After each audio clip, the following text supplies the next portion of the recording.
Hey family, Eve here.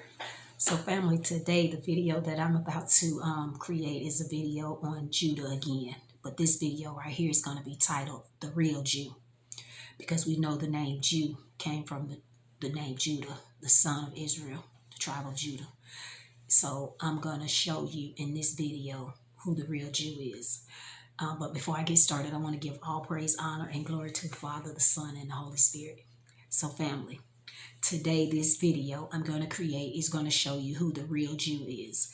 We have had people, it has been said that the Jewish people that are over in the East say that they are the actual real Jew, but they go by Jewish. Jewish is just an simulation of the word ish means they just a copycat, a copy of what's the original. So I'm going to show you that they're not the real Jew, that the children of Israel, the tribe of Judah, is the actual real Jew. And I'm going to show it to you also, because those people over there, the Jewish people, say they suffered a Holocaust. And I'm going to show you, I'm going to tell you what the meaning of a Holocaust is. And I'm going to show you that the real Jews have actually suffered the real Holocaust. So I'm going to get started. So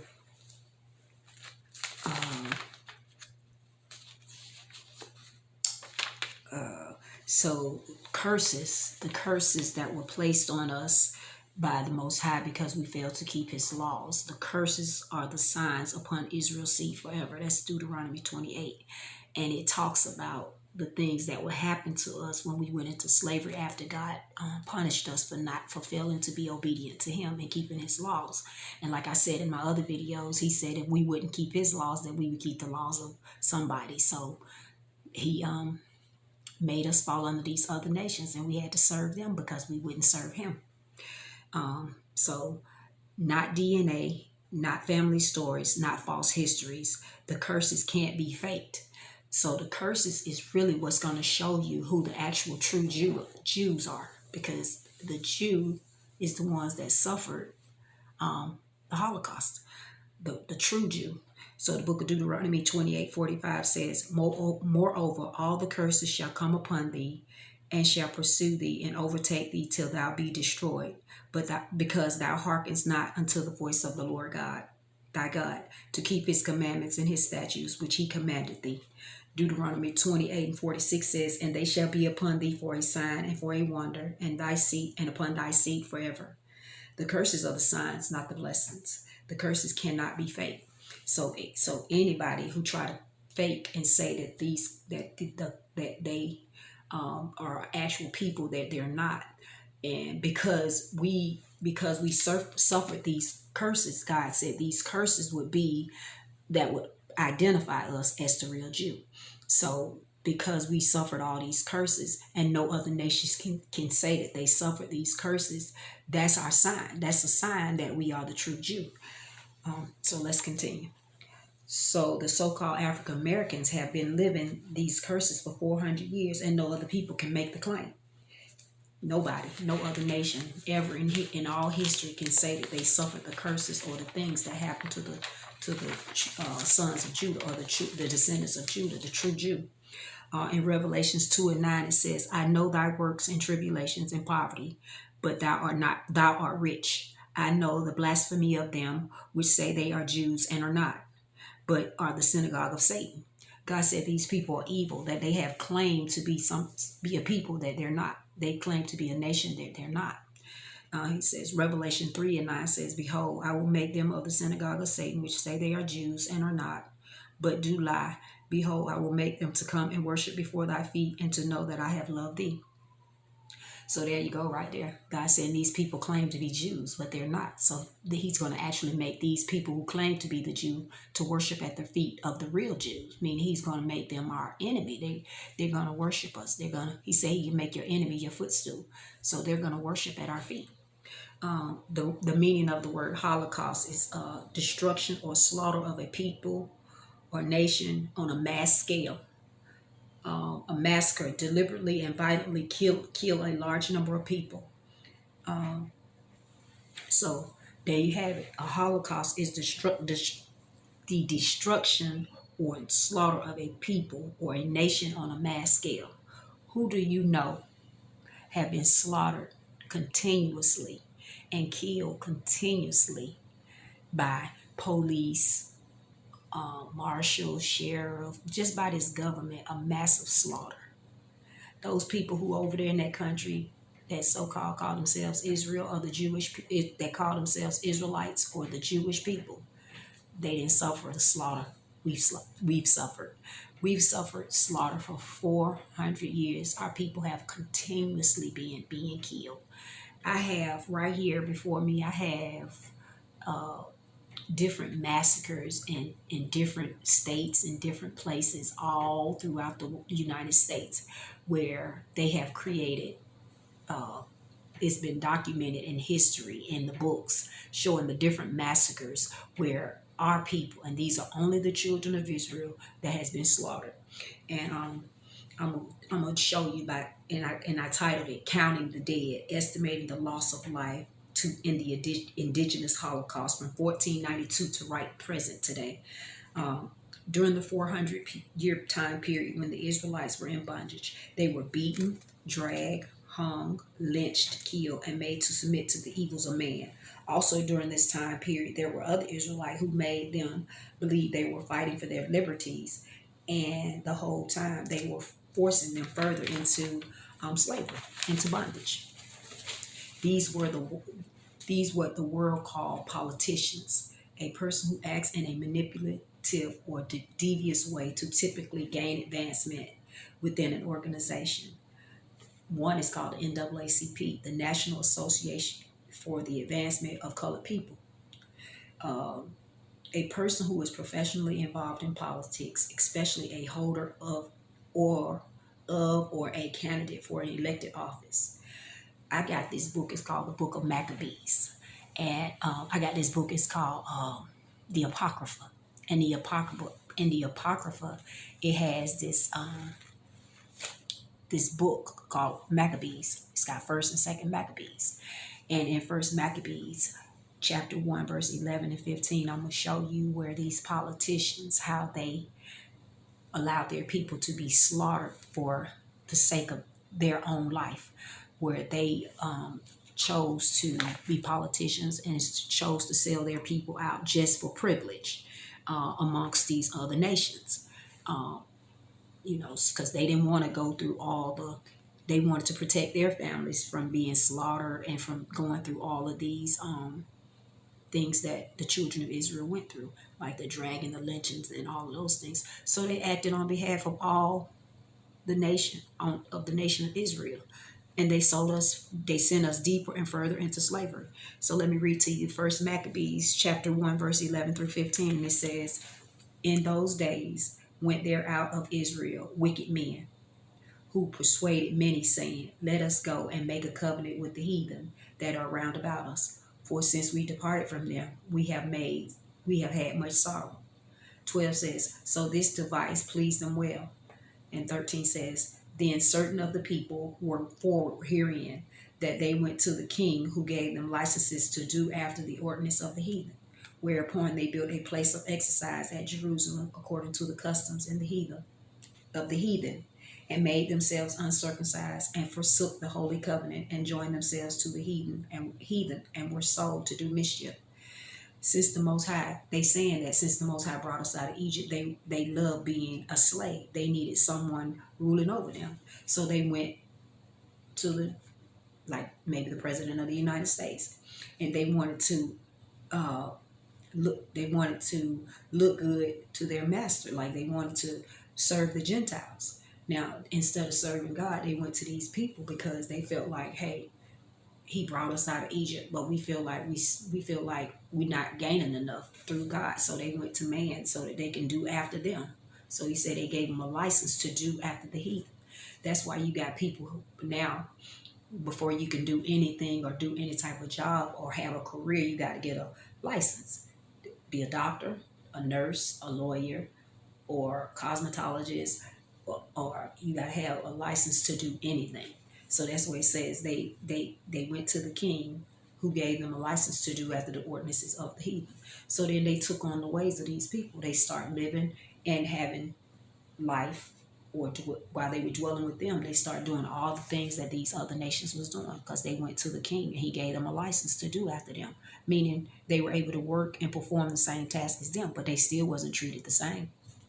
And it says they began to serve other gods and idols, um, uh, like they serve the Vatican, the White House, Buckingham Palace. These are the places that exercise rulership. So they served up under these people and forgot all about their gods. So these politicians were used as a front to make other Israelites believe they were fighting for their liberties when they were actually fighting for freedom. Freedom means giving the heathen, who is Edom, free will to kill, steal, and to destroy other Israelites. John 10:10. The thief cometh not but to steal, not cometh but to steal, but for to steal and to kill and to destroy. I am come that they may have life, and that they might have it more abundantly. So these people, and Christ was a Jew. So these people sold us out. They sold their people out. So uh, some of these people were your politicians like Dr. Martin Luther King, Jesse Jackson, Ralph David Abernathy, Rosa Parks, John Lewis, Al Sharpton. That's just to name a few. They made voting seem as if it were and is and was a privilege by forcing us to believe that it could change matters in our lives if we voted for people that represented or resembled us, that they would help to change the laws, helping to free us from these harsh treatments. No, these worldly laws are not the laws of men, of God. They were created by man to keep us in bondage. The politicians sold us out to the world. And most of these massacres that I'm getting ready to read to you are massacres that were designed to suppress voting rights, land ownership, economic advancement, education, freedom, and freedom of the press, religion, labor rights, and now abortion and LGBTQ rights. While often referred to as race riots, they were massacres to maintain white supremacy. So all of these things that these politicians did, telling us that voting would help us to gain freedom. Freedom is a word that was created by man, because God don't even use the word freedom in the Bible. He uses liberty, and that means free. Freedom is free Edom. Edom, the Edomites, Esau. Freedom means free. Edom is free to do as he chooses, to whom he chooses. So while they fighting for freedom, they was fighting for these people, not for us. I'm getting ready to go through here, and I'm going to name some massacres that happened in the U.S. history. I don't understand why the Israelites would want any of these rights. Fighting for these rights were idiotic and showed how these were hate crimes and were fueled by politicians during the time, I guess, when we were in slavery. Especially during the Reconstruction period, when and I did a video the other day showing you the Reconstruction period was the time that the Gentiles, God, when we went into slavery, he elevated them. He gave them our blessings for a while. So that was a Reconstruction period where they began to gain privilege, or became what's the word I want to use? Wealth or prosperity. They prospered. They prospered in the earth. They began to build houses, create factories for jobs. All of these things would be considered the Reconstruction period. So let me show you. The Black Wall Street is one of the massacres. It happened on June 1921. A white mob laid waste to Greenwood, a neighborhood in Tulsa, Oklahoma, known as Black Wall Street. Whites killed more than 300 blacks or 300 Israelites and destroyed more than 100 businesses. A massacre called Red Summer happened July 3rd, 1917 in East St. Louis. Massacre of 1979.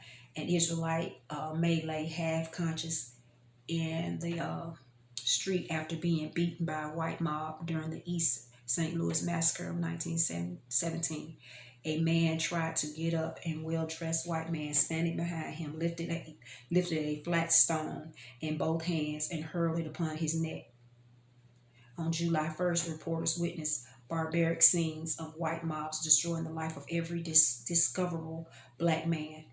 Reporters said the gruesome display of racial violence was amongst the worst in the United States would ever see. The massacre had been sparked by the fear of a black man migrating from the South to factories in the North, taking jobs from white people.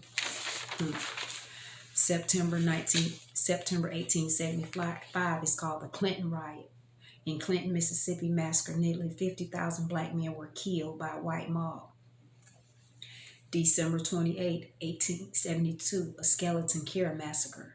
It's called the Yavapai People Shelter of Skeleton Cove, located in Salt River Canyon, Arizona, was attacked by the U.S. Army.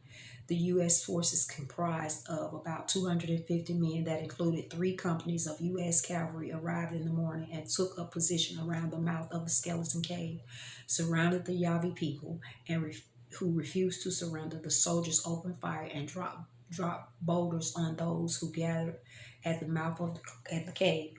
Close to 100 people, adults and children, were massacred, known as the Skeleton Cave Massacre, or Battle of the Salt River Canyon. I can go on and on. My sister, I know people from Mississippi, not Mississippi, from South Carolina, on February 8, 1968, Orangeburg Massacre. This is Orangeburg, South Carolina. 28 students were injured and 3 killed in Orangeburg, South Carolina, shot in the back by the state police while involved in a peaceful protest. Let me get closer to now. On May 13, 1985, a Philadelphia police bomb, MOVE, the Philadelphia Police Department dropped a C4 bomb on the home of the MOV organization, killing 11 people, including 5 children, and wiping out half a city block, 61 homes in a 2-city block radius. On April 20th, 1914, in Ludlow, called the Ludlow Massacre, the National Guard fired on striking miners and their families in Ludlow, Colorado. On May 26, 1637, the Peugeot Massacre. Hundreds of Peugeot villagers were massacred by Puritans in Mystic, Connecticut. December 29, 1980, Wounded Knee Massacre. A Lakota encampment on the Pine Ridge Indian Reservation was attacked by the U.S. Army, and close to 300 Native Americans were murdered near Wounded Knee Creek in South Dakota. Let me see. Let me get close to.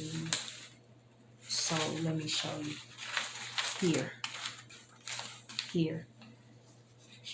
And all of these next 4 pages looks just like this one. See? All of these are massacres or slaughters or what we would consider the Holocaust of our people that were brutally killed and massacred by the army, military army, police, martial sheriffs, white supremacist group. They were all slaughtered by these people during the 400 years we've been in captivity. So, who's the real Jew? And where has the real Holocaust happened? So, like I said, family, I did that video to show you guys that the curses don't lie. The curses that were placed upon the children of Israel that God said would happen to us, that was a slaughter, a massacre, a Holocaust. And they only happened to the children of Israel. So, family, I just wanted to show you that Judah, the tribe of Judah, which the word Jew came from, are the real Jews. And they the ones suffered the real Holocaust. So, family, with that being said, I thank you for listening to my video, and I'll see you on the next one.